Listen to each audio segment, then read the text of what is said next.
guys, welcome back to my channel Cancer Zappers by Abba, where I talk about the field of treating cancer with radiation therapy. I myself am a board certified medical physicist. In the last episode, I sat down with former radiation therapist Stephanie Liu, and she gave us some great information about short-term side effects of radiation therapy. In this video, we're going to take a look at the great leap from radiation therapy to industry. Now, what you may or may not know is that in the field of radiation therapy, our collaboration with industry is very important because that's how we get a lot of our technology and software. There's a lot of collaboration between us folks in the clinic and those who work in industry. Don't forget to subscribe to Cancer Zappers by Abba, and while you're at it, click on the notification bell so that you can be notified when I have new videos. Also, Stephanie Liu is a blogger for Purpose Driven Calm, where she talks about radiation therapy and bacon. So if you'd like to take a look, don't forget to search her up. And if you would like to know a little bit more about me, she interviews me in one of her blogs as well. So definitely go take a look at that blog. Then you made the leap into industry. How has that changed your life? And just because I'm sure it's going to be different because you're not seeing patients on a daily basis. So I was in clinics for 8 years, and then I moved to Vision RT, and I was working with surface guidance for a year. And then I moved over to Varian, to like the vendor side of things. So I work with radiation therapists and medical physicists. My job really focuses on clinical practice guidelines. So I develop and establish guidelines within the region. So the region where I cover right now is Southeast Asia and Korea. So over here, I work with the users, those who already have Varian machines and those who are already practicing, and how I can take their clinical practice to the next level.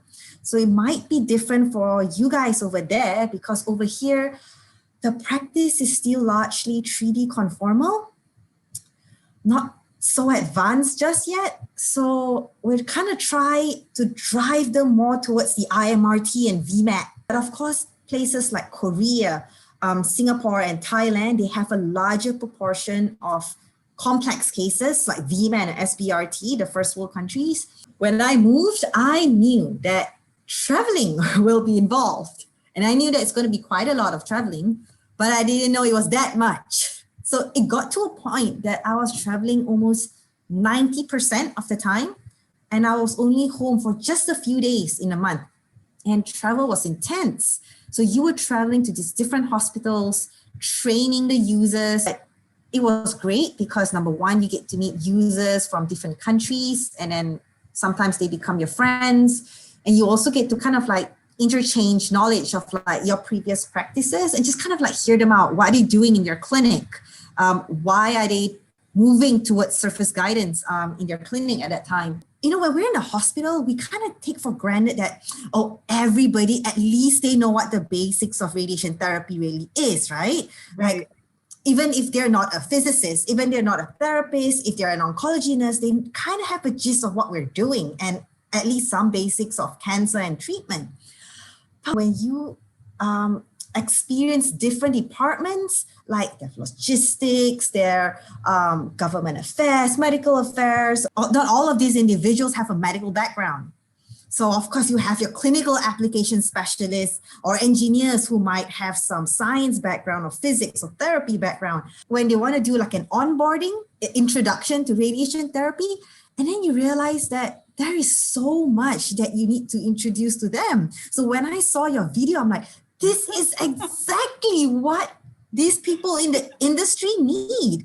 Like not just for the public, but for people working in cancer companies, oncology companies, radiation therapy companies in particular, for those departments that do not have a scientific background or at least a background in RT, your kind of videos would really like just give them like a kickstart on what is this all about and what the company is really doing from the get-go, you know? That's awesome that you're saying that. That's really cool. I mean, that's kind of the vision of what I want. Whether or not they have something to do with the field. Let's say they have something to do with the field. They just don't know the vocabulary. They don't know the lingo or exactly what happens. All they know is what's written. You know, they read up on it, but they don't get it. So I kind of want to break it down. I want to reach patients. I want to reach people who are already in the field, who are studying to get to a higher level of the field. I want something for everybody. Space where people can watch as basic videos as they can possibly watch and as technical videos as they can. Can I just ask like a random question? Like, did you always want to be like a medical physicist since the beginning? No, because I didn't know what a medical physicist was. No, I only found out what it was in college when I was about to graduate. And I was like, what do I want to do? And I Googled, what can I do with physics and medicine? And the Google search was like, how about medical physics? And I'm like, okay, let's apply. I had never heard of this field before. Now that I'm in the field, I'm like, this is what I've always wanted. Yeah, of course. I mean, if you had told me what this was, of course. As always, don't forget to subscribe, click on my face, and check out the previous episode where I interview Stephanie Liu. Adios.